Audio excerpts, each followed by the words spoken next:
Welcome to the Brooklyn Rail's 849th New Social Environment. I'm Chloe, Director of Programs here at the Rail, and I have the distinct pleasure and privilege of being your MC today for a conversation featuring Megan Holly Witko, Matt Dilling, and Charlotte Kent. We're thrilled to welcome poet Zefyr Lisowski here to close today's program. Before we get started, the Brooklyn Rail acknowledges Black Lives Matter. Here in New York, we're on Lenape-Hoking, the unceded land and waters of the Wappinger, Canarsie, Munsee, and Lenni Lenape people of the Delaware Nation and Shinnecock Indian Nation. We recognize land acknowledgements are not a replacement for necessary decolonial work, but serve as a reminder of place, of the legacies of dispossession and enslavement that sustain and enrich the stolen land we are speaking from. And now I'll introduce today's guests and host. Megan Holly Witko is an independent art collection manager and curator. She is co-curator of Chryssa in New York and spent more than a decade at Dia Art Foundation as a curator and exhibition manager. She graduated from the University of North Carolina, Chapel Hill, and has a master's degree from NYU. Matt Dilling is a partner at Lite Brite Neon Studio, which specializes in production, conservation, and development of neon artworks and designs with a focus on works by underrepresented and underserved communities of makers, including the LGBTQ+ and BIPOC communities for almost 25 years. They are the co-founder with their partner, Erica DeVries, of Signet's Way, a social sculpture space for transformative creative practices in Kingston. And our host today, Associate Professor of Visual Culture at Montclair State University, Charlotte Kent, has a particular interest in historical frameworks for art practices, with a research focus on contemporary digital culture and the absurd. She writes for assorted magazines, and we are incredibly lucky to have her as an editor-at-large at the Brooklyn Rail. And with that, I'm going to pass it over to Charlotte. Thank you very much, Chloe. Megan and Matt, thank you so much for joining us, and for everyone in the audience. Chryssa in New York opened in March, and it closes in just a few short weeks if you haven't gotten a chance to see it on July 23rd at Dia here in New York City in Chelsea. I was really struck in seeing the works in situ. I had really only encountered Chryssa in articles and in reproductions, and it was just such a strongly embodied experience for me. So it's something I definitely am looking forward to speaking to. The exhibition displays such a vast set of works, from Gates, which I know that we'll be talking about, that's on loan from the newly opened Buffalo AKG, as well as a number of quieter and yet saying things, sort of monochromatic works that have a kind of monumental quality to them. I've found that to even begin to think about Chryssa for this conversation required a kind of stretching of myself that I'm really hoping Megan and Matt can help me delve into a little bit more, because it's really quite difficult to deal with the variety of her work and the way in which she produced it.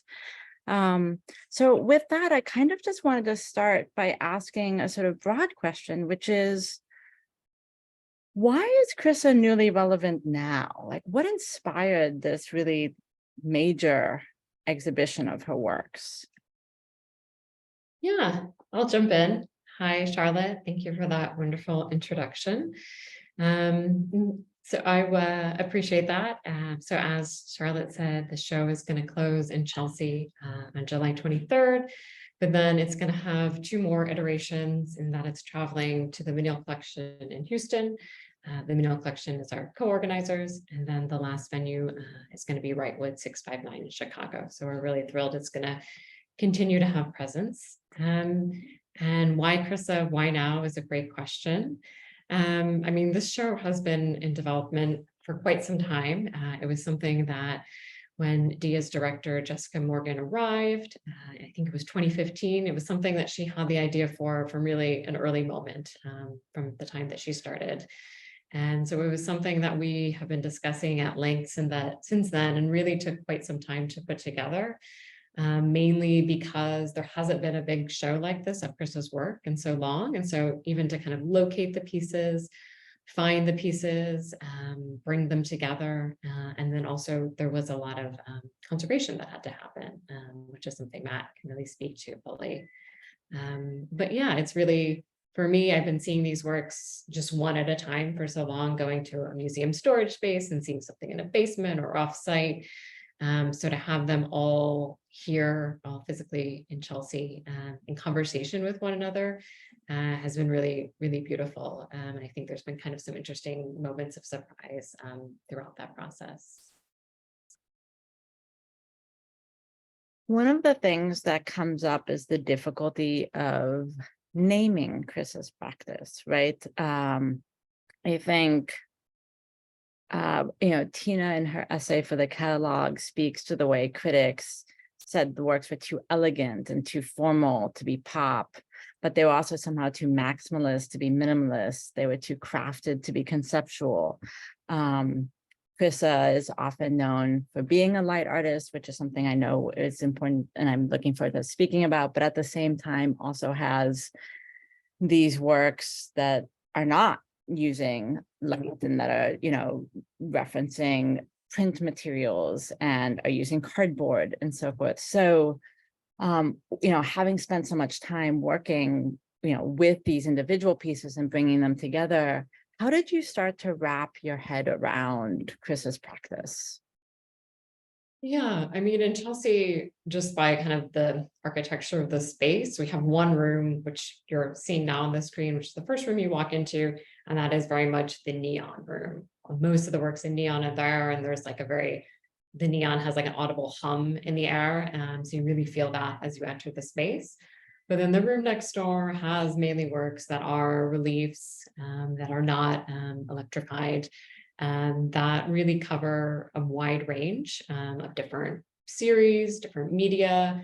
To me, one of the things that I find so amazing about her works, especially outside of the electrified works, is just the amount of different materials and media and series that she was using, kind of in a fairly compressed amount of time.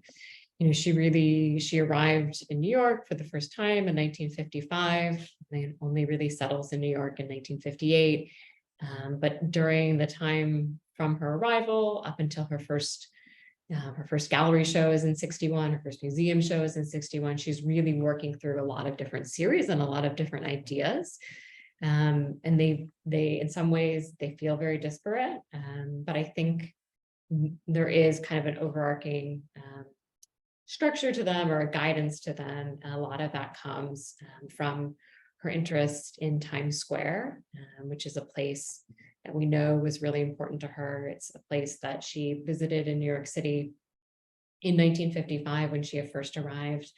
And she was taken by so many things there. I think the electrified light, the large scale signs, the people, the crowds, it was just very different to her and to her own personal experience. So I see her until she gets to something like the Gates, which we're looking at now, which is really her magnum opus. And it's kind of the through line of the show. But until she gets to this moment, she's working with Times Square in all different angles. So first she's talking about light and making works that require natural light to kind of put them to use, to kind of ignite them. She's also looking at works that use different letters, different typeface, and how we can examine text as a formal tool. And then she's also looking in the newspaper paintings, which are a really fascinating series, where she's finding old salvaged printing plates in Times Square. I personally didn't know until I worked on this show that Times Square was named so for the New York Times, being previously headquartered there. Seems fairly obvious in retrospect. But so she would find and salvage printing plates from a time when the New York Times is physically printed on press every day, and use those as well to make her artwork, until she comes to this moment where she begins using salvaged signs, fragments, and neon as well. You mentioned how she arrived in New York in 55, and I think it's worth sort of mentioning there's this kind of dichotomy in the viewing experience, in my viewing experience, I should say, in the sense that Times Square is so present, right? And it is, really important. I grew up a few blocks from there. And so like, I think about that. And, the New York Times was the paper of record, which I think is an interesting phrase just to keep in mind as we're sort of moving through some of this stuff, right? It's this really important innovative technology, right? This press that is sharing word, that is sharing this, this notion. And yet at the same time, Times Square now we so often think of as a lights, right? It's like, and yet the lights are also speaking to ideas and to messages and to a type of news, though it's a more commercial news, although of course it's also at the time, especially a very theatrical way, like it's all about the theaters that are in the space and so forth. And the other side of it though, and so I spent a few years of my childhood in Greece. And so I remember this sort of, very sort of passive, not terribly conscious, but like the sense of, going to these various temples and these sites. And the way in which there were messages, nevertheless, there carved into the stone, sculptures, right? Like this sense of communication that was happening in location, right? And that it was location specific. And there's a sense of kind of monumentality around that communication effort that happens. And I feel like that's really present in the works, standing in front of even a work like the one that's on the screen now, but on, like you're there and it's this kind of, the works are very present and they're there as these sort of intense objects before you that yet somehow are kind of refusing to just be subsumed by your own, like, whatever you want to throw at them, right?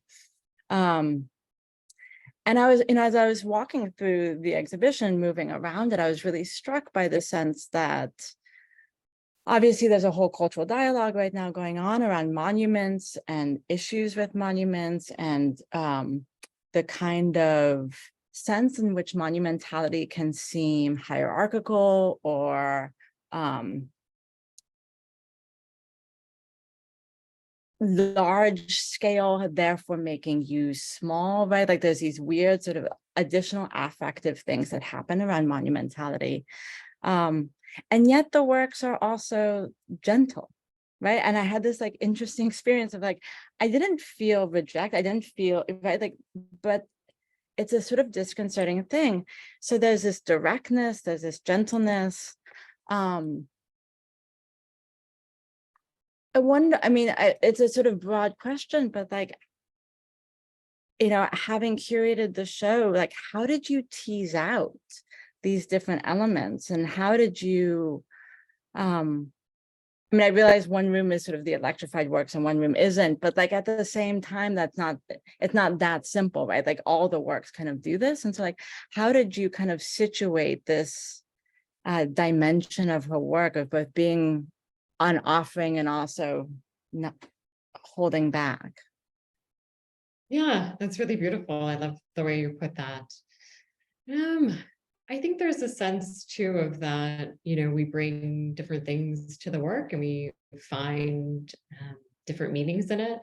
Working so much with letters, with text and typography, it's been interesting to see a lot of people's reaction to that. I think some viewers have this sense of like, I want to decode this, like, oh, what does this mean? And if I put it together, can I kind of figure out like a hidden message to it? And, I totally get that impulse. I have a 7-year-old who's like really into code and secret languages right now. So I super understand that. But, I feel like what I take from it, and I think a little bit more what she was putting into it was that it's really against legibility and against trying to communicate anything specific to us, and rather, looking at letters as art elements in themselves and really trying to see them not as conveying a meaning or conveying a sound, but rather for their formal properties and how do they work together and in the different, various 2-dimensional and even 3-dimensional configurations where she starts kind of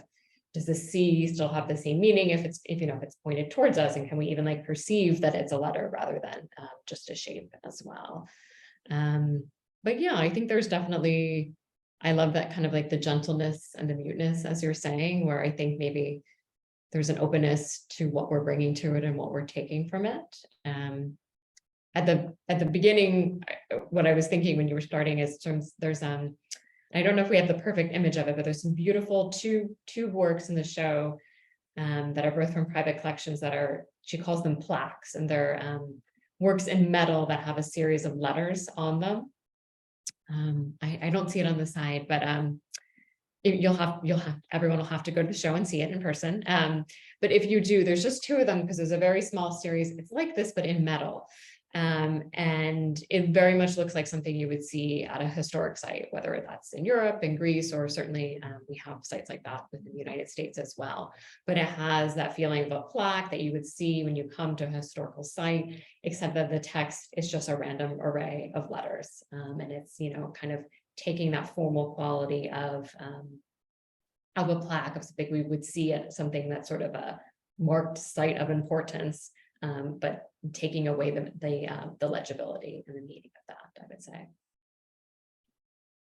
Megan, I'd love to speak to that too, because there's real beauty in that. She did a lot of harvesting in the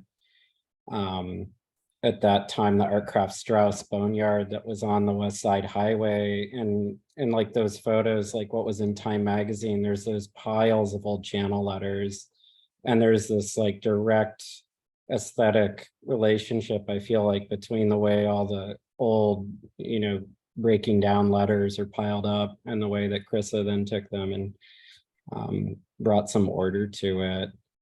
Chloe, would you pull up Times Square Sky if you have? I know we have it.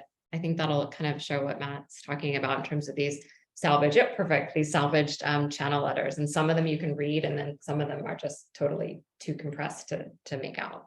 This I love because it's this, like, I feel again like part of what Charlotte had been speaking to is what I view as the queerness of this work, and like the multiplicity of experience that was going into it. But these are so great, this one in particular, because it has like the cast aluminum elements or stuff that Chryssa did by hand.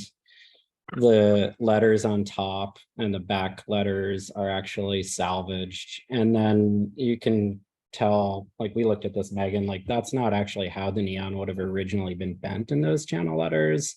So there was some intentionality in what she chose to re-illuminate and not, and then the formal way that she recompositioned it.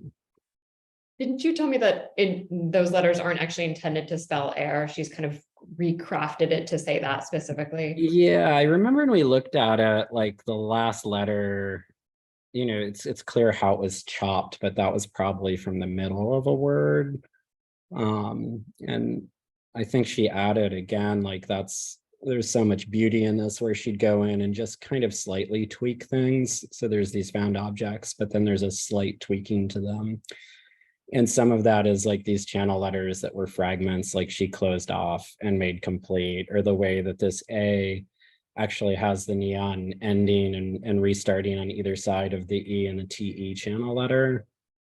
And there's so much of her hand in this sort of subtle manipulation of the found objects.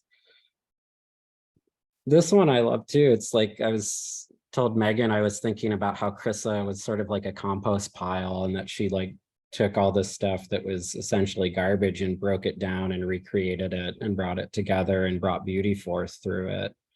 And similar with her, like breaking down the meaning, like so many of those spaces she occupied in that sort of first half of her life, like, post-war Greece, and then coming through San Francisco to New York, like there was a lot of like decay and a lot of like renewal in all those spaces going on simultaneously.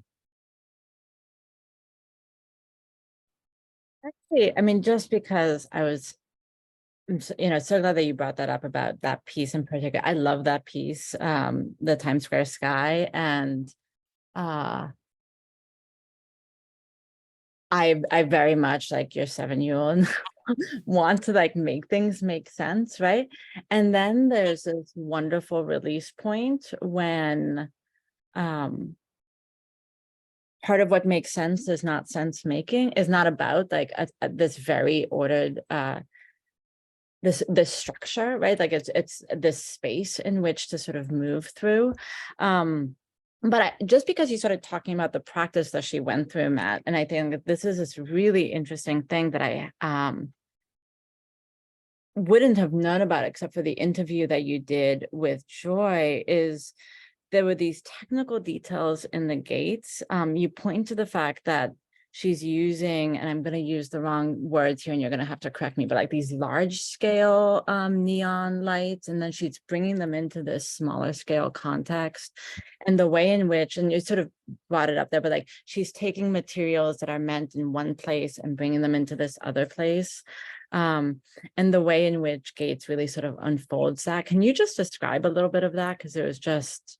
Yeah, so she was using a lot and had access at that time to a lot of stuff that would have been for large scale Times Square spectaculars. And there's housings that are used, although they're just passing through acrylic, and they're, you know, how the neon electrical connection is usually made. And this multiplicity of layering of tubes, that was a really common mid-century vernacular for really large-scale spectacular signs, many of which are long gone from Times Square, but like the Budweiser Eagle that you can see from Newark Airport's a great example of that. And it dealt with images and meaning changing from what's illuminated and what's not. And I think that's also a component that we've been talking about, right, in this dialogue of Chryssa, is that she loved this interplay between what was illuminated and not. She writes a lot about it, and she brings it a lot into the work. And in the gates, what I love here too as well, like you're seeing at that center where there's that kind of hot moment in the photo, the blue, like you're looking at it from the side, you're looking at the stacks of those layers from the side. And I think there's an element in the way she worked with this that was like her process, the poetry in her process is also the poetry in her aesthetic, you know, like this way of like approaching these things. And like that opening line you read about or that was read about her work, like there's this I really see her approach as like beyond sort of these binary constructs that existed at the time. Like they're very intimate and they're very formal, they're very inviting, and they're very, you know, solid. And again, like this work, the gates in particular, shows that intersectionality that was Chryssa. Like her hand went in. You know, I kind of think she welded it because the stainless steel welds are a little bit, you know, loose. But she definitely cast those aluminum wings on the side, and her drawings for the neon tubes are all what's, you know, the templates are what's up in those boxes at top. And similar to what you're saying, and that idea of memorializing and monumenting, you know, this idea of sort of bundling too. I think there's, in an interesting way, you know, a reference like that root of that word fascism is like that bundle of axes. And she has these bundles of drawings maintained at the top here. Like there's these references to structures of power that are inherent in the way she used aesthetics. But there's a real like poetic and playful and trickster element that was like so clear in all of these. And this one in particular, like you're saying, there's a direct reference both through the technology she used and the way she worked with it to what would have been those monumental signs in Times Square. But the way she recreates it and what she chooses and the way she refragments it, it just opens it up for so much more meaning. Well, and not just that it opens it up for so much more meaning, but also that it opens it up as not having meaning. Like that's one of the things that really hit me was, you know, I'm guilty as like a professor of visual culture. Like part of what I'm constantly doing is trying to like structure the meanings of the things that are coming at me, right? And to try and sort of position them and understand them. And for a number of reasons, right? But also I think in part because I had just been sitting with this show over the last couple of months, I've been really confronted with the possibility of the way in which things don't have to have meaning. And it's the fact that we're constantly ascribing meaning to them that empowers them to be the types of communication pathways that then can feel like we're being subjugated, or that we don't have opportunities, or we can't move around them, right? Because we've already said, like, yep, you are saying the thing, I have said that you are saying the thing to me, right? As opposed to the fact that it's possible for them not to be meaningful, like the Budweiser ad, not to say you have to drink Budweiser, right? Just as a sort of simple example. And really, maybe I'll from here sort of because take it to this thing of that Michelle talked about the way in which they have this sort of pure form, and that will endure, and then quotes her, there is the sun and the moon, day and night. Without electricity, my sculpture will still survive. I mean, it's just such a beautiful statement. And, you know, knowing how much work you all did in terms of conservation and like bringing these works together, how do you walk that line? Like, what are the choices that you have to think through around what needs to be brought back and what needs to be not?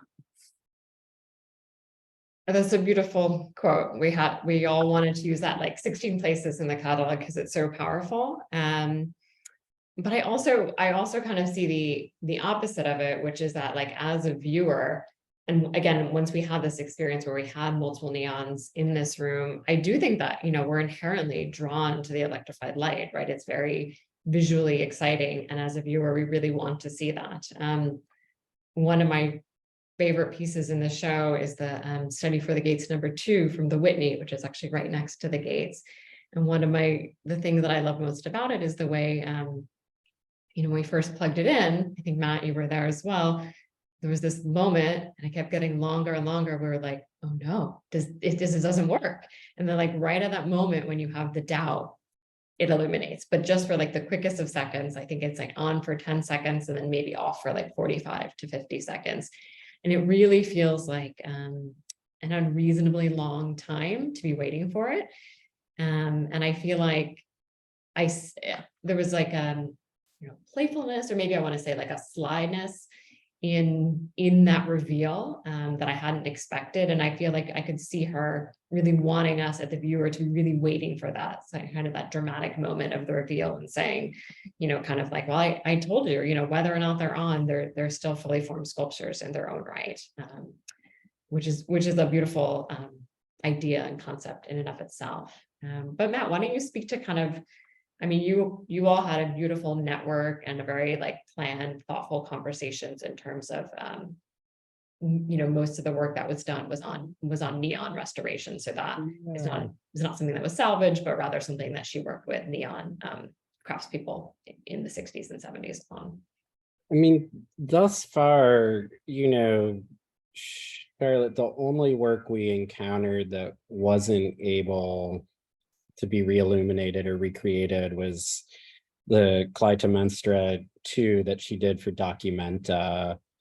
And what I love about that work in particular, because I'm just going to mention this for a second, is that the work never actually worked. Like, we have a lot of documents around it, and even in the original showing, like, it was, I don't want to say a total failure, but it like was falling apart, and they were all struggling to figure out how to put it together. And as an entry point into that, I listened earlier this week to this beautiful talk that Ocean Vuong gave about sort of failure and queerness and embracing failure, and without prescribing meaning, definitely through the writing of Chryssa.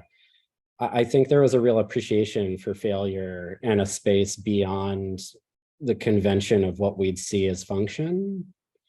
And we did struggle with quite a few of the works if you back the slide up a second to the Clytemnestra and the flock of those, yeah, slide 10. Those works are 25mm black light blue. Taylor Healy spent a tremendous amount of time tracking down this glass and miraculously got it. So these could be recreated for the exhibition. But I think with what Chryssa was speaking to in a lot of ways and what decisions we tried to follow was that she wanted the works to be seen. She wanted the visibility to be there, and that was paramount to what people might view as function. And that's where I think there is nuance in these, like we, you know, Megan and Michelle and everyone involved in the project, we spent a lot of time going through all the photos we could find of works to follow whatever algorithms and aesthetics existed. And one of the things I really realized with a lot of this work is it varied from installation to installation and even dimensioning or descriptions. I believe where flock of, in this photo, the flock of birds, like where it's written down, it says it has like 5 or 6 tubes, like, but we could clearly tell it never did. It was just like a misprint at the time. So there's a certain forensic quality that went into it. But I would say with her work in particular, it's as much poetry as it is science. It's as much like trying to really occupy the space of her practice and our approach as it is about like really finding those tubes and following the templates. And we're doing that with several other works that aren't in the show, but we're conserving right now where there's just not documentation. So there's a lot of having to look at other work that she did and bring that into the conversation. But a number of pieces she did, she never illuminated the neon tubes. So, and I did want to address that as well, like timing wise, Chryssa did that pill piece that's not in the show, but she did it in 1968. It has no illuminated neon. It was commemorating the birth control pill there. And I think there is this relationship, particularly with Clytemnestra, without projecting too heavily on Chryssa, towards like the passion she felt, the circumstances and timing of her life, and then the access and limit to access to resources she had, and definitely relationship to her existence, you know, as a female artist at that time, as a queer artist, although she didn't use the term queer, but all of those things are in there and are in, I believe, kind of her ethos of what she felt was important about the work. Yeah, just to build on that briefly, to say, you know, if you come to the show and see it in person, a lot of the neon works that we're showing that are in this room with Clytemnestra and Flock of Birds are from a period in the mid to late 60s when she had tremendous support, particularly Pace Gallery gave her 2 critical shows. She was in Documenta, and she had a lot of resources available to her, and she was able to make these incredible works, including the larger version of Clytemnestra that is no longer extant that Matt mentioned. But, you know, after this time, some of the gallery relationships deteriorate. She's not as much, you know, the hot new artist of the time. And when she doesn't have access to those same resources and that same gallery support, she starts making work that's much smaller scale and, you know, much less use of neon. She would do works that would be, you know, mainly wood or canvas with only with a small neon dimension. And it's kind of sad in a way, because I feel like we can see, you know, the artistic result of that limitation that she later, but later came back to her throughout the 70s and 80s and, you know, the rest of her life. You know, this is just to say, this is a survey show of her work. It's not a retrospective. You know, she continued making work up until her death in 2013. But this is a show kind of Chryssa and New York, as the title indicates, that's focused on her early years in New York and really the work that leads to the gates to Times Square and some of the pieces that kind of iterate out of it.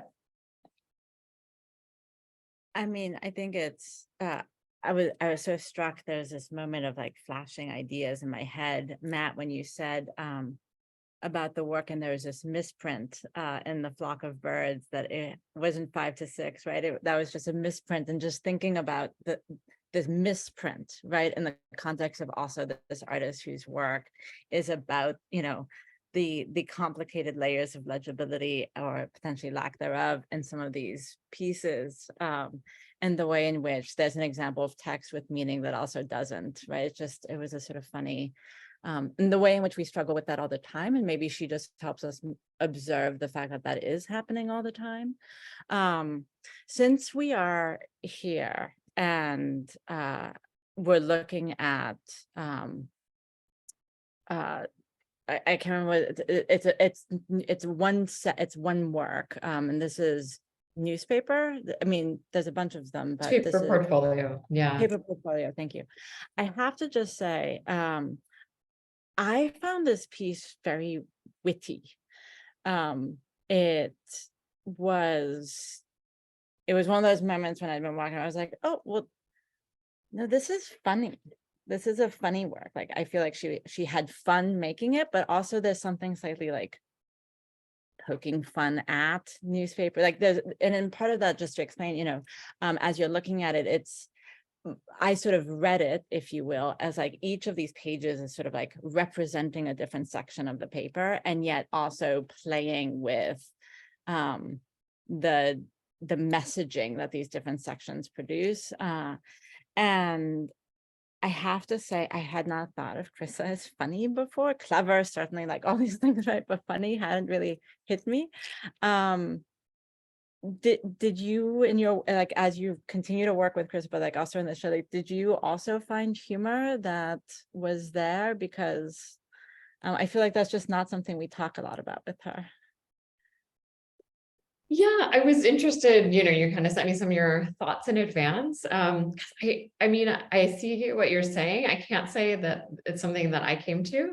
So I'm like really pleased to hear your thoughts, and we'll look at it in a different way. I mean, what I think is unique, or what we're kind of drawn to here, is there's a lot of newspaper paintings where she's taking these plates, or sometimes she would make stamps from the plates, and they're just like a dense array of stamps, and they look very much like a newspaper.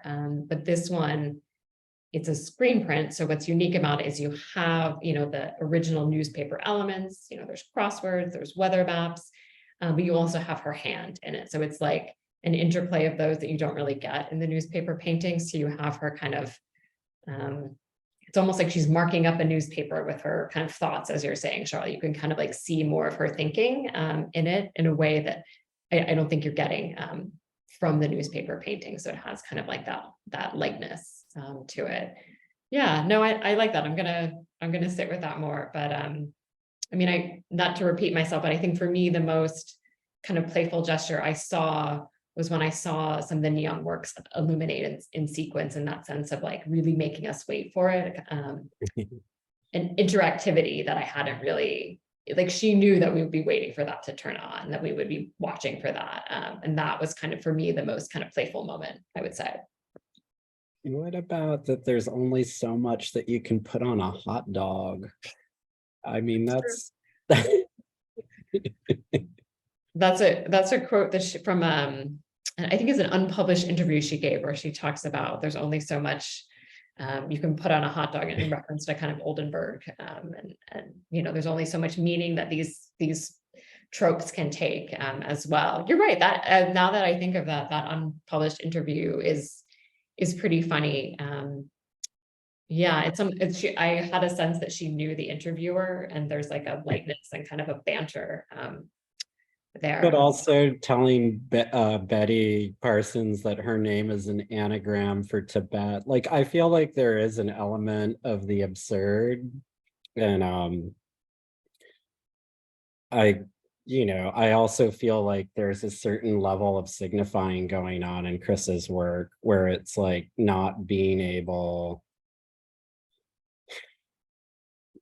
just looking at that time, right, that she was making these works, and that the artist in community with her in New York, and like inherently was operating from a place of marginalization, even when it was resourced.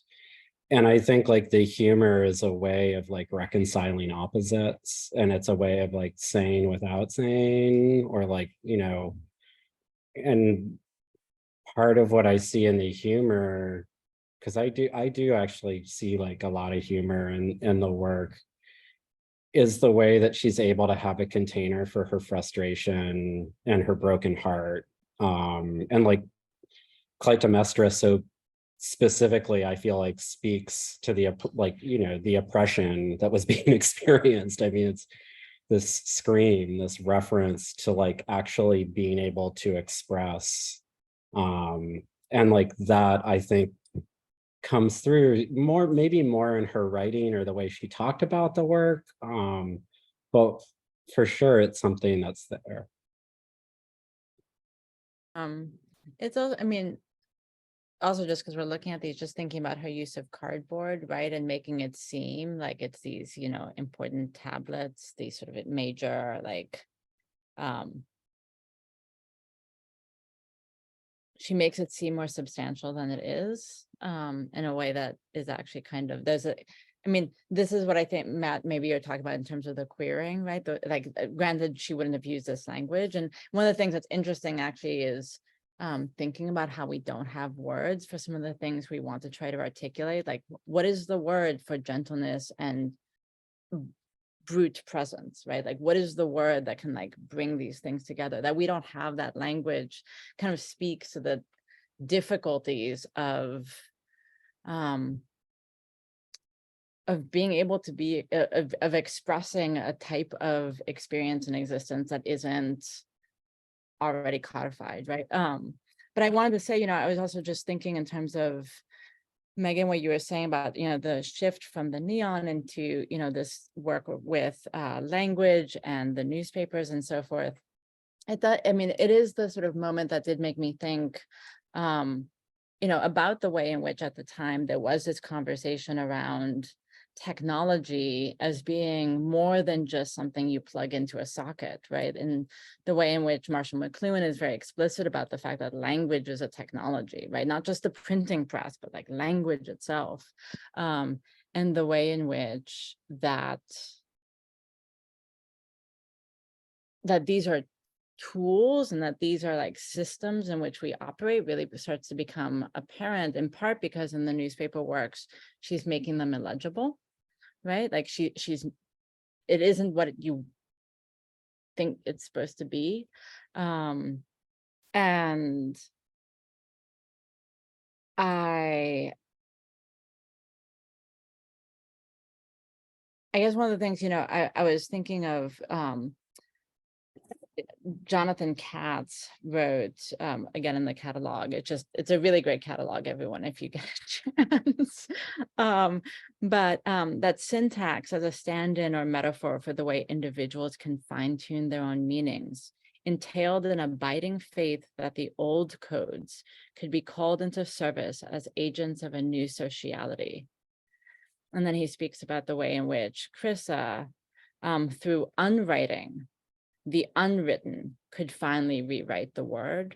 I just thought like it was just such a intense, like a presentation of part of what is happening here, in the sense that like, I don't know whether I'm looking at letters, like just in the slide that we have, like, of course I want to say like, oh, it's an O, oh, it's a T, right? Like there's this default sort of, but at the same time,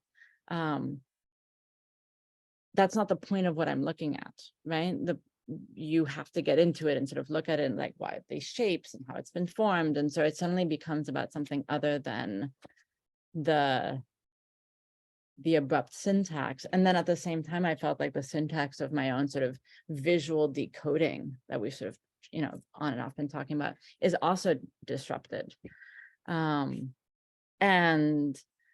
you know, I guess I want to say, in terms of sort of coming back to this idea of like, why Chryssa now, you know, what are some of the ways that some of the things we've been touching on across this conversation do seem particularly relevant now? And like, you know, as for an artist who has often been obscured in the history books, right, and in the narrative of contemporary art, why is it that maybe she is so relevant now?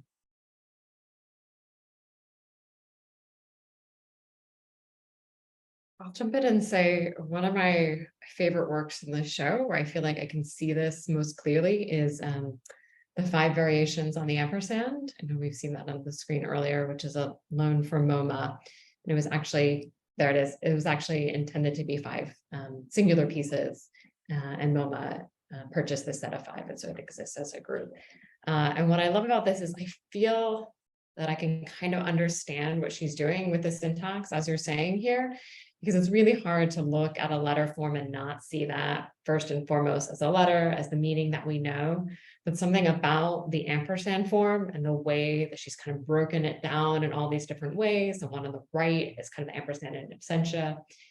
It allows me to see it as the symbol and sort of the weirdness and the symbolic nature of it, and knowing that, okay, this means and, obviously, but I feel like because it's a symbol as opposed to a letter, something about it's easier for me to break apart that connection and see what she was doing most clearly in this work. And I feel like I kind of understand that project most clearly in this work for me, I would say.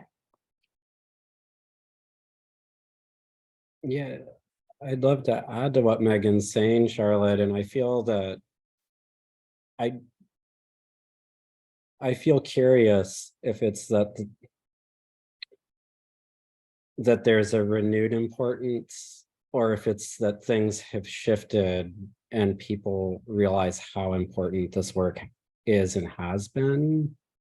And maybe it's more a shift in perspective than a current realignment. But I do think there's a lot of what's occurring in America right now that has an eerie relationship to when she was making these works. You know, I referenced earlier, like Clytemnestra and sort of this like silent rage, like divine feminine rage, reproductive rights, body autonomy, civil rights, all of these things. I mean, we're going through an era where meaning and illumination and what's hidden are like extremely relevant. But just sharing from my individual perspective, I came into working with neon in 1995, and I was taught back then that Chryssa was the first artist ever to work with the medium. Don't know that anyone really has a way of equating that as a truth, but I would say that from my perspective in working with artists, she's always been phenomenally relevant. She's like what Pauli Murray is to sort of civil rights law to neon. She's this, you know, incredible pioneer whose gender and sexuality were definitely in significant opposition to the primary and dominant forces during her life. And yet, even with that being true, like they both those people, both Pauli and Chryssa, like contributed so vastly. And when you look at when these works were done and when other works that are more mainstream canonized works were done, you realize like people knew Chryssa, you know, like people knew the work, and other people had maybe more access and adjacency through power to what was included in a dialogue. And I do think, similar to Mary Corse, you know, there's a renewed awareness towards what's the history that we haven't included as like the dominant narrative, and who were these people and how did they shape what we've come to understand, and where are the blind spots. And like there's been such a blind spot around Chryssa, like massive blind spot, and yet like when you see the show at Dia, it's just like the work is so groundbreaking and it's so incredible and it's so expansive. And in a way, I almost think it's that her brilliance was also a stumbling block. Like her lack of being able to be categorized, her queerness. And again, I'm putting that word from this perspective, but by that, I mean like the multiplicity of her creative practice. And also to include in this conversation that, you know, she was known through various folks I've encountered to not be the easiest or perhaps most systematized person to work with.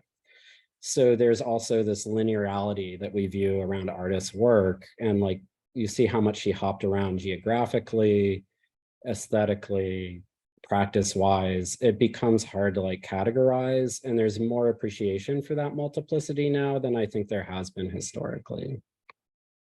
Yeah, there's only a couple like large like tomes on her work from the 70s. There's a book by Pierre Rusny. It's like very large and weighty. That it's a beautiful book and has great images in it. But as you read through it, two things are just very immediately apparent. I mean, the first one is this strong desire for series. It's like the tablets, the plaques. It's like the strong desire to put everything into these categories. And as I was working on the show, it became immediately clear that, well, she's actually doing all of these series almost simultaneously. She's very much working in a lot of different media, in a lot of different forms, all at the same time. And as you read the text, there's also, it's, you know, heavily biographical. It's all about her and her personality, and just, you know, a very different way of looking things, putting her personality first, as opposed to putting the artwork first. Which, you know, I'm certainly amongst many things held her back. Yeah, it's hard that pathography, right? That sort of that impulse to have it be the artist and to sort of delineate everything through that. It's a complicated one because one almost can't help but do it, but at the same time, I think we've learned ways in which to manage some of that. I will say, you know, as we've been speaking, I've been thinking more and more about, you know, if we and I do, you know, take this notion of technology in this really broad sense, right? As techne, as skilled craft making, but also as this kind of as a way of making that produces a way of being, right? The way in which she's working with neon, the way she's working with language. I mean, it does feel like she's sort of asking that question of like, what is our relationship to technologies of our life, right? In a sort of much broader way. I know everyone these days likes to think of technology as digital, and so it's a complicated line to try and walk, but it is a really interesting aspect of her work. Also, because I will just say, we haven't really touched on the way in which there is this body element that's coming through, right? Like we keep talking about, you know, Clytemnestra, but this, you know, Iphigenia, the sort of idea that this S curve is this body that's screaming, right? And the way in which, you know, when you stand with the gates, it is this, I don't know where to stand, right? Like I sort of stand and I move and I'm like, not sure, like, I'm just not sure where I'm supposed to be, you know? And that often sort of feels like it with like, one wants to approach things by like standing in the middle of the work, right? But sometimes you're like, I don't know that I need to be standing in the middle, like off to the side seems to work just as well. And so there's this weird kind of like body thing that's also going on. That I think is kind of complicated in it, which is another reason why I'm just going to say to everyone, if you can get to Dia, if that is something that you have the privilege and ability to do, I think it is a remarkable show, in no small part because of the way there's natural light that is actually filtered into the exhibition space, not so apparent in this image, but like it's definitely there, take my word for it, and speaks to that thing that I sort of, that quote that we all apparently love so much of what she said, that that there's this neon light, but the natural light and the sculpture is there, even though the sculpture is made of light. Like there's just this play of happenings and of light that is really lovely. So I feel like I should pause here because I think audience members might also have questions. I want to go into so many other things, but it has been such a pleasure just to begin to touch on some of these things with you both. And I really am so grateful for your time with me. But I want to open it up to the rest of the audience that might also have questions. Chloe, can I hand it off to you? Yeah, thank you all so much for that incredible dialogue and so generous as well. It was really, really lovely to hear you all speak about the show. We have a question from Justine in the audience, or from, excuse me, from Jin in the audience. Jin is wondering, why would she choose not to illuminate the neon? And while you're answering that, if anyone else has a question and would like to ask it in the chat, please do, or raise your hand and we'll go to you next. Yeah, so she gave this lecture in 1968 at NYU, and then she continued she had like a printout of it and she would send it to colleagues, to museum directors, to friends, to journalists. And so when we were looking in archives, we would often see kind of like printed copies of this lecture, oftentimes with her handwriting, almost like marking it out, kind of like rewriting it, if you will. So then in the book, we reprinted that lecture as well, because as Chryssa's not alive any longer, it seemed like one of the best ways to kind of include her own words, her own thoughts in the book. So in that, there is that quote that Charlotte read out in terms of the day and the light. I don't want to butcher her words. Let's see. The sun and the moon, day and night, without electricities, my sculptures will still survive. So, I think, to go back to technology, as you were kind of citing earlier, Charlotte, I think she was very aware that, technology is rapidly changing, Matt, you can speak to this better than I can, but certainly the neon technology is changing all the time. And even by, not keeping these works constantly illuminated, they tend to fall into disrepair.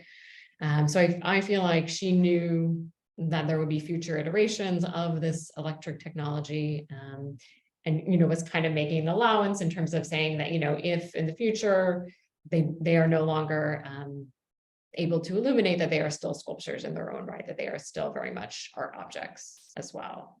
But yeah, Matt, do you want to speak to that? There is at least one piece that we know of where she actually did not even include the electric components. It was just neon, just the tubing as well. Yeah, several now, because there's one in the cool. Princeton collection that has an illuminated and non-illuminated, and then that same with the one that's in the North Carolina. I've been thinking a lot about that as we've because originally it was just the pill pieces that I'd seen that were not illuminated, and I was wondering if that was like a financial consideration at the time. But one of the things I've been thinking about is how at the time, those large Times Square spectaculars that would have been animated, they would always have stacks and layers of tubes. None would ever all be illuminated at the same time. So this interplay between illuminated and non-illuminated tubes was actually part of the vernacular of the signage at the time. And without knowing, so I'd say it's a question, I have been thinking about how she would have had tremendous awareness of that. And most of the signs that she would have been looking at in Times Square at that time, looking at them with an artist or a maker's eye, she would have been aware of like the layering between what was illuminated and what was not. And an interesting aspect of that for many of those signs is that most of the tubes at a time there'd be more non-illuminated tubes than illuminated on some of those layered of animated signs, because you've got 3, 4, 5, 6 steps and only one step is illuminated. So when we think about flock of birds like progressively lighting up, that to me is almost turned sideways what would have been experienced on a sign only incrementally. So I do think, again, back to kind of what I view as her queerness, or her ability to hold a multiplicity of both the visible and the invisible at the same time, like that was really, I think, an interesting part of what she was working with. Thank you so much for those responses, and thank you for that question, Jen. Charlotte has a great question about textuality, so I'm going to let Charlotte ask that question, and then Eleanor and I will ask our questions. I apologize. I was bemoaning the fact that there was this question I forgot to ask because I got so involved in what we were saying that I forgot to keep checking my notes, which was she uses text across so many different mediums, right? Like it's in neon, it's in metal, it's in the cardboard, it's in like all the bronze one you mentioned, it's in the newspaper things. Do you find that there's any difference in the way she's using like those letters and that symbolic letters and language across the different media? Is it doing something different, or is there a kind of continuity there? I mean, I think when she moves into the text fragment or the signage fragments, the channel letters, and then the neon, you know, Matt was just talking about the large scale spectaculars in Times Square. In the moment that in the early 60s, mid 60s, that she starts working with neon, it's also a time when those large scale signs were being changed into plastic. So the channel letters, like we're seeing in something like Times Square Sky, a lot of those metal letters were coming down, they're coming off buildings, and, you know, they're up in what Art Strauss called the boneyard, just, you know, kind of as junk, essentially free for the taking. So she is working with those. And I feel like whereas some of the earlier works, she's working with whole letters, whole text, right? These plaster letters, the text that she's finding in newspaper printing plates. It's when she's taking these metal channel letters that she begins kind of creating the fragments, which are, that's her word, but they are also literally fragments, where she's taking, you know, half of an H and half of an F. And if we slice them off and we just get the middle, like the middle piece of both of them, it becomes this totally incomprehensible just symbol or form. And then she starts using those to create kind of the language or the alphabet that undergirds all of the gates for Times Square, by then repeating these kind of fragmented, weird forms in neon. And then the studies, again, are those same fragmented forms in neon. So I feel like there's a shift in the metal and the neon to these sort of, where she's kind of free of the whole letters and is kind of creating her own fragmented alphabet, if that makes sense. Yeah, and there's, it's definitely clear if you go through some of those catalogs, like almost every work that ends up in neon, there are multitudes of drawings that she's done, like repeating them, playing with them. I'm looking at a print that is the bird shape that's in Flock of Birds right now. But I do think that there is a trajectory you can see, like Megan said, after she starts getting access to these letters and creating the fragments from them, in almost like a language that she creates out of it.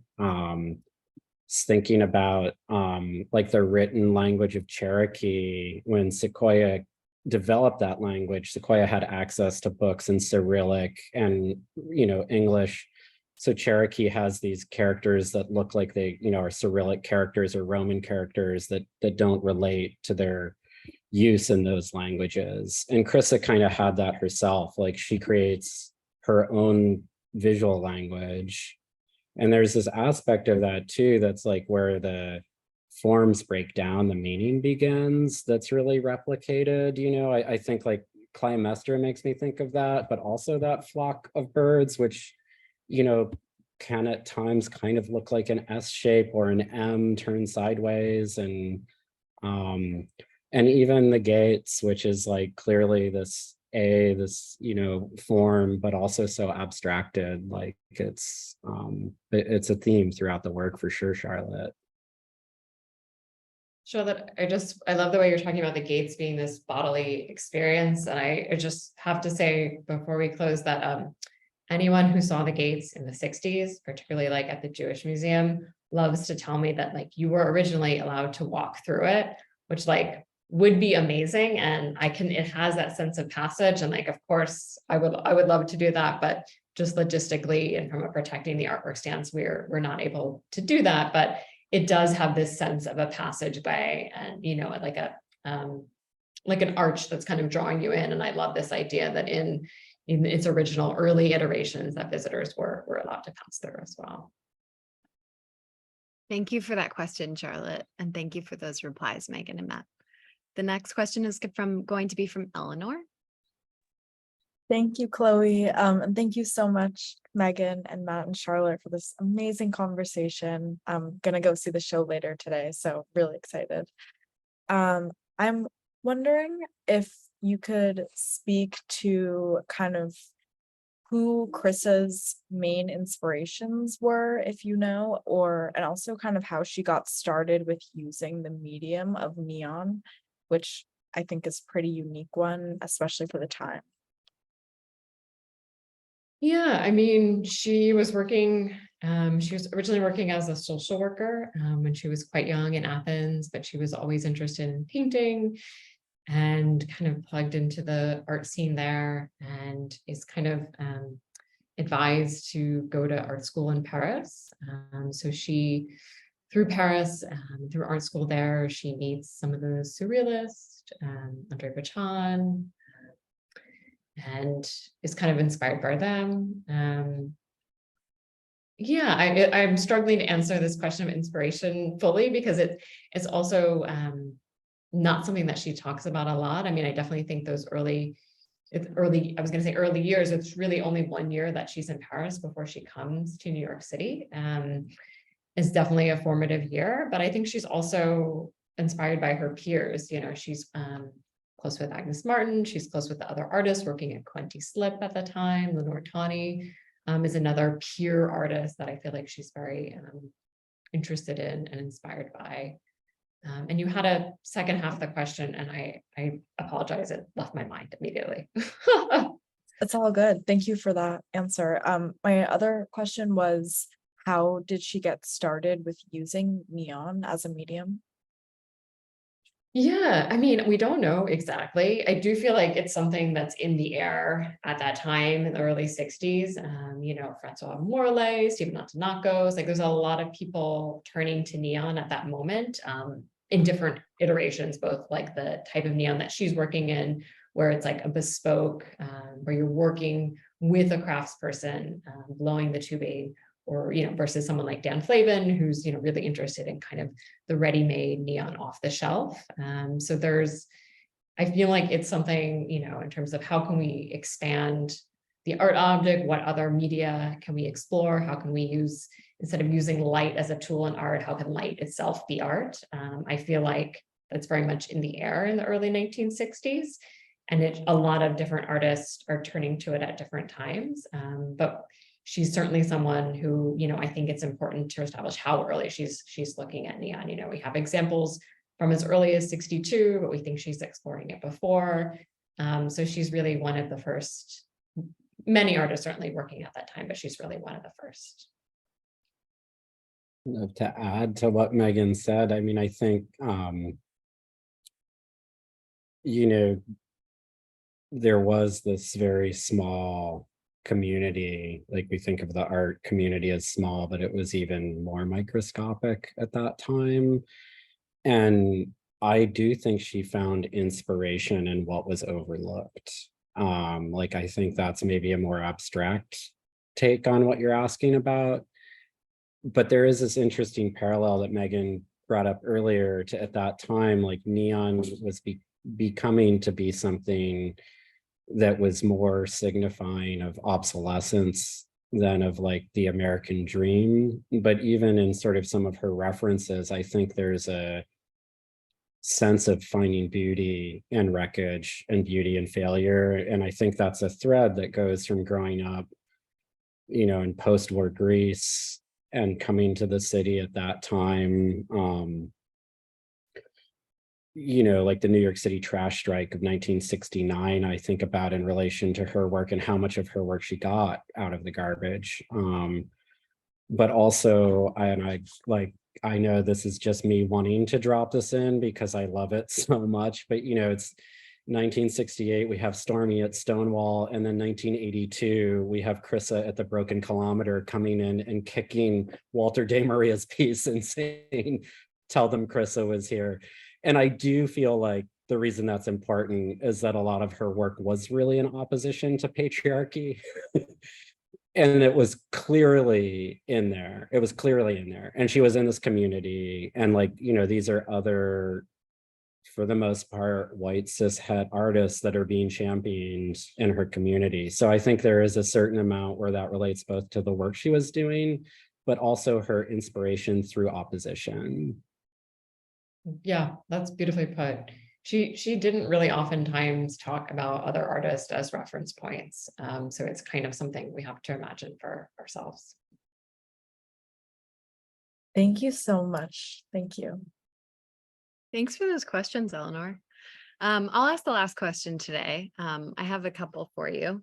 I really loved the conversation that you've had on the electricity behind the language, and I feel that the electricity behind the language provides so much additional complexity to the way that the sculptures can be read. And one of the things that I had in the back of my mind in the show was the fragility of language and sort of the way meaning comes and goes and the way we assign meaning to language and then it fades away. And that's especially relevant now and was always relevant in the context of Chryssa's work.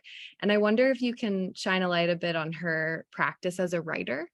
I'm curious if she was a regular writer or what her relationship was to the written word beyond her drawings and her sculptures. So that's my first question.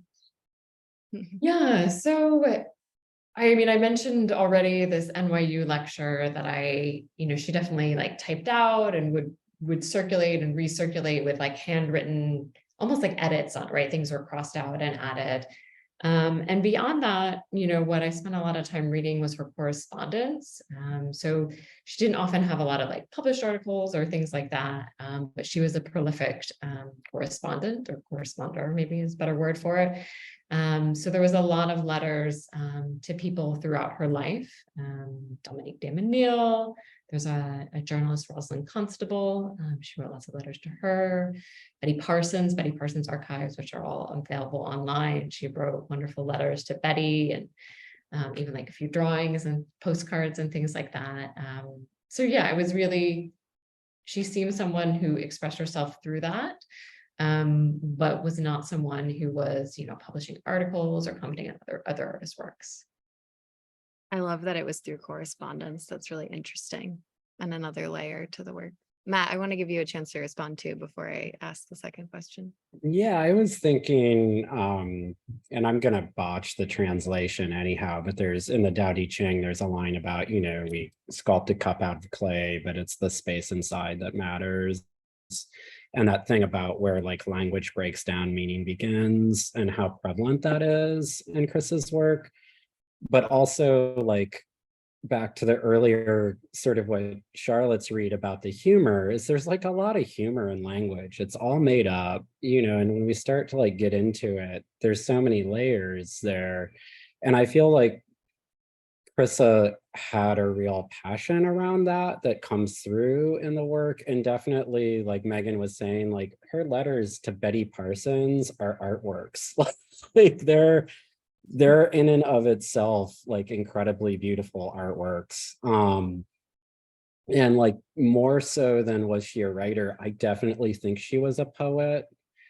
And there is this interesting other sort of like timing cultural parallel, which is, in 1955, that's when she left the Bay Area and moved to New York.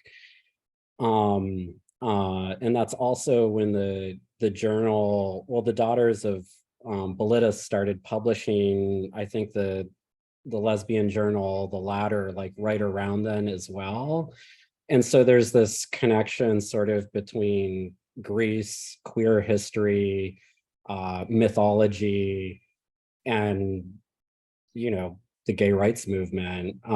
That's a thread that runs through Chryssa's work. And so much of that, again, to sort of speak to the queerness on it, comes where like meaning breaks down and existence begins. And like that to me is also this place of poetry. So I love that we're going to close today with a poem from Zefyr, but like I just had to call out that relationship to language because I feel like she was more of a poet than, like she did her critical theory work through poetry. Incredible. Thank you. I want to get to Zephyr's reading. I'm going to ask this last question for your thoughts.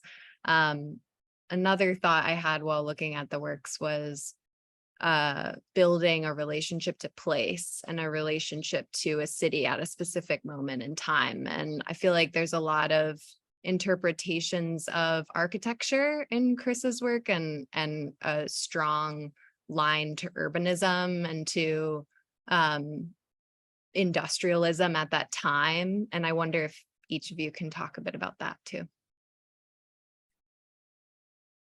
Yeah. I mean, I didn't know much about Times Square, certainly in its, not recent, but more prior iterations, prior to researching this show and talking to Matt, as well as kind of some other neon fabricators and scholars, really enabled me to kind of visualize Times Square at this moment in the 1960s. And Michelle White, my co-curator, her essay in the book includes at least one, if not maybe two, really beautiful photographs taken of Times Square in that time period. And it was really interesting to see that and to see the way that I think, as you're saying, Chloe, she's taking the visual language of Times Square and of the different elements of it and putting it throughout the works in all sorts of different ways. Tina Rivers, Ryan, who's another contributor to the Cowboy, was talking about how the theaters along Broadway, would have these large kind of awnings, and the way the kind of dimensions of the gates to Times Square also kind of mimic that that entranceway as well. But yeah, I think she's really taking a very specific place at a very specific time and exploring it from all different angles. She also later works on the Automat, which is of course the kind of quick food restaurants that were also available in Times Square. So it's clearly something she's thinking through and iterating in a number of different ways.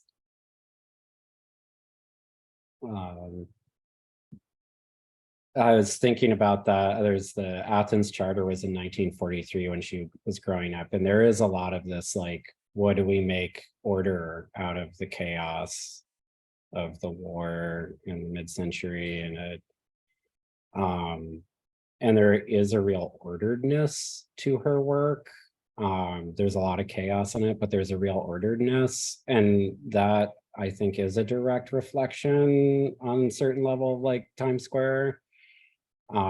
There's a lot of chaos, but there's a real orderedness to it as well. And one of the things that came up in conversation, and it's in the catalog with Joy, is sort of the queerness of Times Square at that time in the mid-50s. And this was a transient space. The folks I've talked to who spent time there in that time, like, it was the space you went to for, you could acquire anything, you could experience anything. And I think in a certain sense, like, her arriving in New York at that time, there's a real, intersection, literally, in terms of that physicality of Times Square. It is this major intersection, but there is a real intersection culturally going on for her coming from Greece. And I think that formality in her work, like, there is, when you read her writing about it, it's part of her dialogue. It was part of the ongoing dialogue. And at that time, these artists' lofts, Coetti slip, like, there was a lot of like finding renewal in ruin. And that I think is related to that time and space. Thank you both so much. Thank you to Megan, to Matt, and to Charlotte for this incredibly generous dialogue today on Chryssa and her work on the occasion of this amazing exhibition in New York. I encourage you all to go see it if you have the ability to go to Chelsea and see it before it closes in its current iteration. At the Rail, we have a tradition of ending our community events with a poetry reading. And today I'm so thrilled to welcome our poet laureate of the day, Zefyr Lisowski, to the stage. Zefyr Lisowski is a poet and essayist based in New York. She is the author of Blood Box and Girl Work, winner of the 2022 Noemi Book Prize. Her essays and poems have appeared or are forthcoming in The Believer, Electric Literature, Catapult, and elsewhere. Welcome, Zefyr. Hi, thank you so much for having me. This was such an incredible discussion, and I am so excited to visit the exhibition. I'm honored to be here. I'm reading a couple of poems about death and sex. This is the first one. It's called Poem Only About Girl Work. Can everyone hear me? I'm like a little bit of a quiet talker. Okay, great. I'm writing in a dark room. Maybe the body of the poem is a child. Maybe the body's finding itself like it should have as a child. Maybe there's no redeeming or justifying what's been done to the poem's body, now or as a child. Are you listening? I skipped dinner again, my most cherished habit. I wish to talk only of pretty things, pretty bodies, but there's a distance between naming something and naming yourself. I need you to know I'm writing because I miss you, but I will never forgive what happened.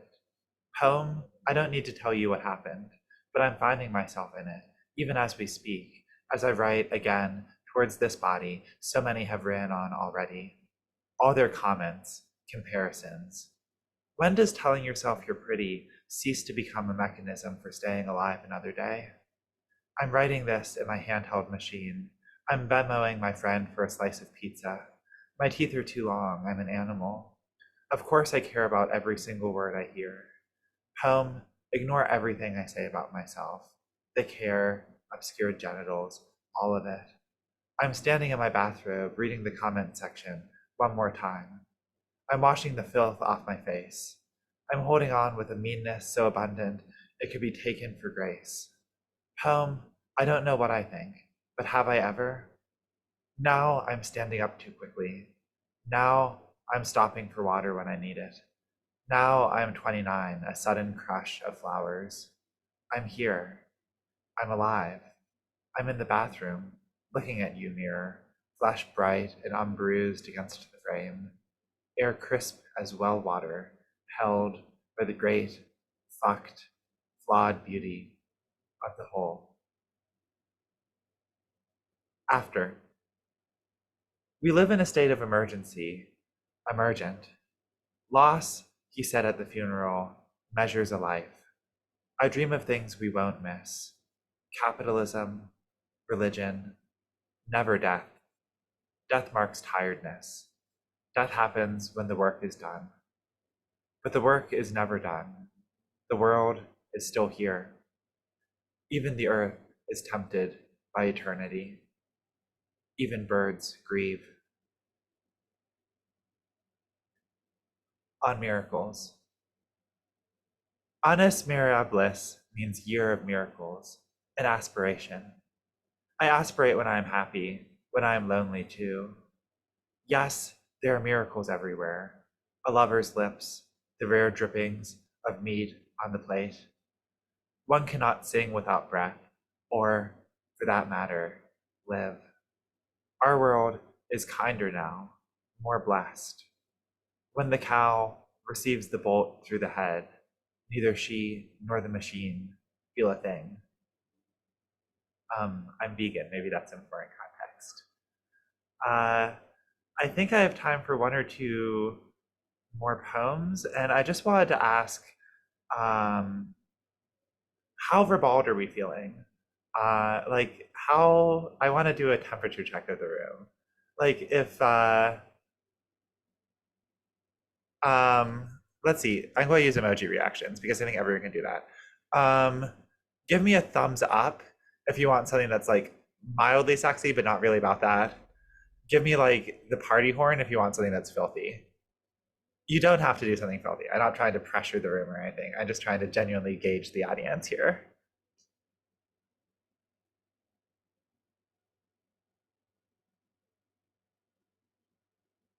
Okay, I'm getting a lot of party horns. Sorry to any prudes in the audience. I can go read two more poems then. Are you still there? Oh, I do, I do, I do. It's the calluses I remember first, their gentle rub, as you slide two polished chipped fingers inside me. Breath hot, slick fucked, dick sucked, stuck it in and stuck. In the dark, we pillow princess, bend backwards, shed skin, stuck it in, slip another, slip again. Shorn nude, nothing but the hue of your tongue and tooth. I want the thick smell of armpits, your downy soft forearms, the gap between your eyes, how you fix your glasses when they creep down your nose. Babe, I want you so bad, there's nothing but beauty left. I want it all, the curtain and the rod, the nothing and the nothing that remains. I want to be crushed so hard, I come out dribbling. Joy is still a foreign country to me, but let's stay in your rinky-dink sublet until its shoreline comes into view. Hold me till your toes curl and tell me there's nothing you won't do. And then this is the last poem. It's called One Function of the Line is to Order, Another is to Cut. Thank you so much for having me again. One function of the line is to order, another is to cut. And a tree bends in hunger for both. You don't know how much I've wanted it, how many times I've dreamt me open. June, the blistering yoke of the highway. July, a forest of bodies in marble and fieldstone. Beloved, when your lips skip down my throat, the puckers run and last for weeks. A bough creaks, the line ends. August, October, February. We are different from most women, my mother says. We endure. Thank you. Thank you so much, Zefyr. That was an amazing conclusion to today's event. And thank you again to Megan, to Matt, and to Charlotte. Thank you as well to Hannah, Melissa, and the team at DIA for their support in preparing for today's event. We'd also like to thank the Terra Foundation for American Art, who sponsor our NSE program and make daily conversations like this one possible, and for their support of our growing archive, which you can view on the Rail's YouTube channel. For 22 years, the Brooklyn Rail has provided a platform for the arts, culture, and politics through our free monthly publication and public events like this one, our daily NSE. You can check the chat for a link to donate to support the Rail. And if you're free on Monday at 1 p.m., join us for a conversation between artist Kevin Beasley and our art scene editor, Amanda Glebisi, on the occasion of In an Effort to Keep at Casey Kaplan here in New York. We'll conclude with a poetry reading by Jerome Ellis. And with that, I will throw open the microphones and everyone can say hello and goodbye as they leave. Thank you so, so much for joining us today, and have a good weekend, everyone. Thank you, everyone. Bye. Thank you, Matt. Thank you. you, Charlotte. Thank you, Zefyr, for the amazing reading. Yes. you so much. Thank you all so much. So much. Going to see the show now. Everyone go see the show. Go see the show. Bye, everybody. Have a great weekend.